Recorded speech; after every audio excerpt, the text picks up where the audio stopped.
Yeah, I'm walking back. Had facilities management day 1. There's the Fort Point Museum, which is a lighthouse.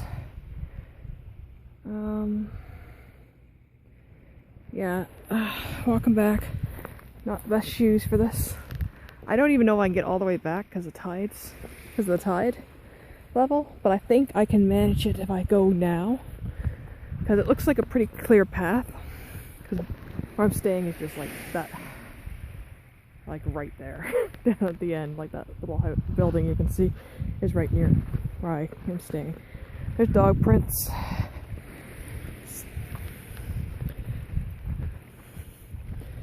But yeah, these are waterproof shoes, so I should be fine if there's any bird prints. And then worst comes to worst, I'll go up further.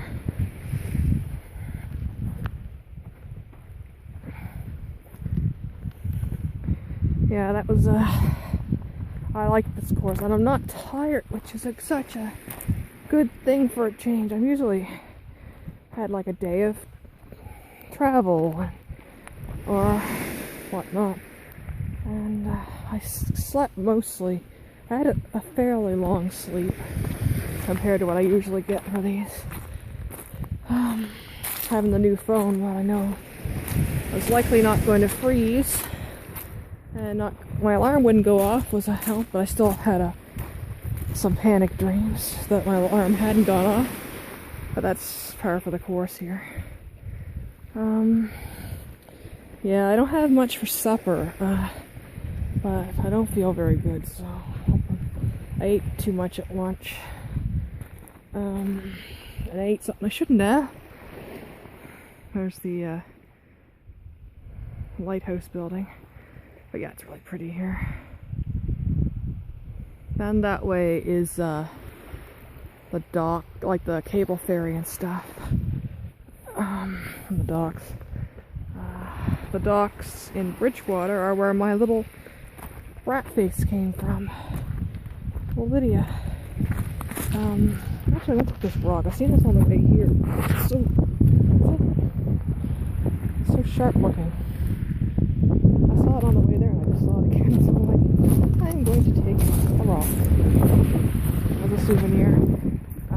Actually, one of the board members let me take a postcard and a rat card. I was telling her about the ones at the James house, how they're like 10 years old and hadn't been reprinted, and anytime there was a problem, like change a date or number or something, they just put a label over it or a piece of tape. And there wasn't enough to hand out things. There was like 4, so we weren't handing them out to visitors or stuff. Oh, I get so mad.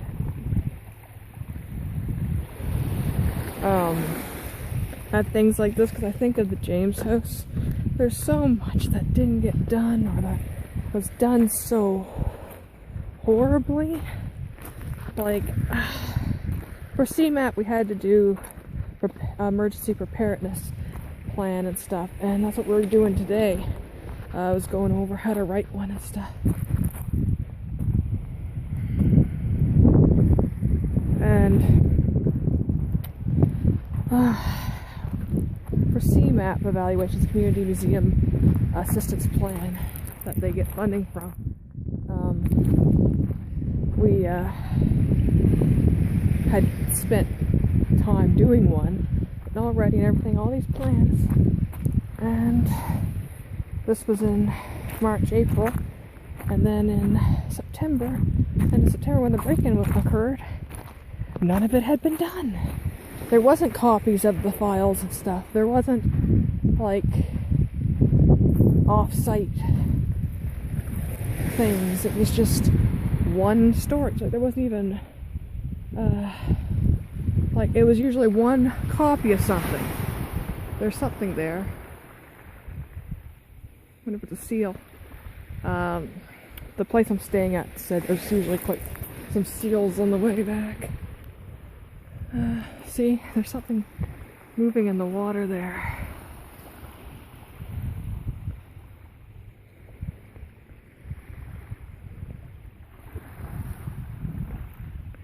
Who knows?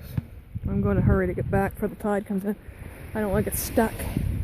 Like, see, it looks like I can get through up the beach to get back.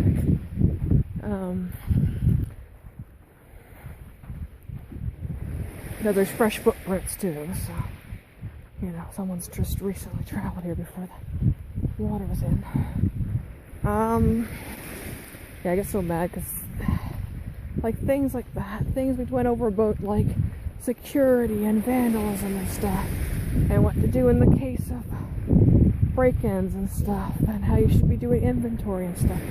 And I get so mad because we had the break-in, discovered it when we were there. The director did not want to call the police, did not want to do inventory, got mad at us for trying to do inventory, didn't want to change the locks, texted me that night, because she was supposed to call the maintenance guy to come change the locks that night, because whoever had broken in had stolen the keys.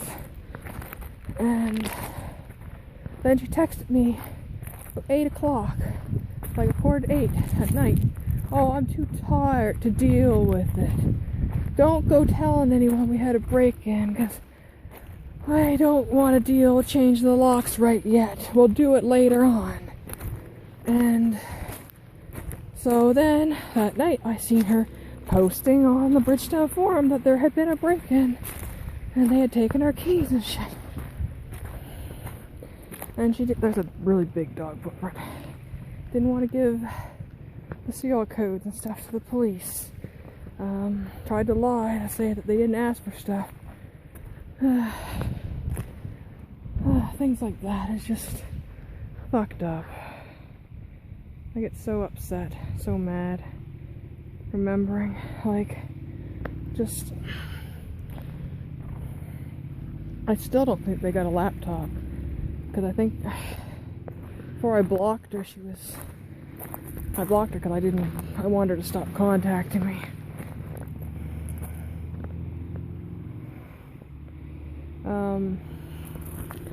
Yeah, but she wanted me to lend my laptop, my own personal laptop, my old laptop, and it's like, no, I'm not doing that. And then I showed up for the meeting, and she's like, where's your laptop? Thought you're gonna bring it. It's like, I told you no. Things like that, I get so mad, because she's taken these courses, is what gets me. She has taken them. She hasn't done the homework, so a lot of the time, so I think she, you know, doesn't have confirmation of her knowledge. But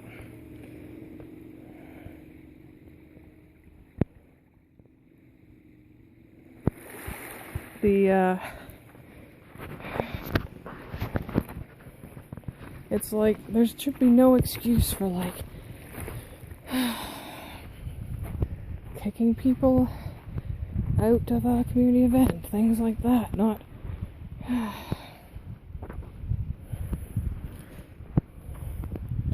like, the only reason we had copies of the stuff we submitted to CMAP was because I had uploaded them to Gmail, to the Google account, things like that. I'm so mad. They're still using one of my pictures as their profile picture on Facebook, and I've asked them to just stop using it, and they're still doing it. I reported it to Facebook for a copyright infringement, and whoever I got, it's like, oh, well, it's just a picture, it's no big deal. And it's like, look, I've requested to stop. They said they were going to stop. I'm probably going to have to go up there more on the rocks, because it's coming in. But yeah, and it's like, I've asked them to stop. They said they would. They haven't yet. That looks like a condom wrapper. So there's that. And they're still doing it. And the thing is, with my past with them and my, you know, getting harassed by the director, I'm taking this as further harassment, because, you know,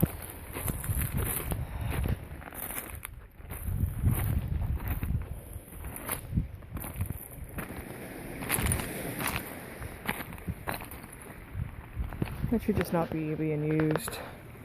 There's some water coming in there. But yeah, this is why I'm hurrying back. Because it's coming in. This seaweed was all gooey this morning and now it's all dried out. It'll be gooey again tomorrow morning when I walk back. Now I know the way. I'm less stressed. I wanted to take this morning and listen to that. I had some additional reading to do. And it was so dry and I couldn't get through it. I was falling asleep. So I copied it into a text-to-speech and sent it to sound files. And I was going to listen to it on the way back. Like on the way to class this morning. But the person I'm staying with walked me there because she had to walk her dog anyway. I like Petunia and Rena. I was actually scared. I'm scared of larger dogs. And I'm scared of, and I was worried that her advertisement that had a little dog named Petunia, it was actually going to be in the eye of the beholder how little they were. But she's just a little tiny chihuahua, like my friend's dog Ty, and my other friend's dog Binks. So they're not that big. I can do little dogs. It's the joys of being on a farm. People bring dogs that are very badly trained. They think it's funny when their dog growls and jumps up on someone and tries to bite their face. That they kill chickens and there's oh well, maybe you should have been more watchful instead of, maybe I shouldn't have brought the dog there or let them in to the chicken coop, etc., etc. Dogs that will come in the house if they'll let in and shit on the floor and then growl and spray all over the place. Things like that. That type of dog. Ones that have been skunked and not de-skunked, and the dog smell is funny. Things like that. Dogs that get fed people food and will take it right out of your hands if you're eating something near them because they've never been told no, or they've been encouraged to because it's funny. Things like that.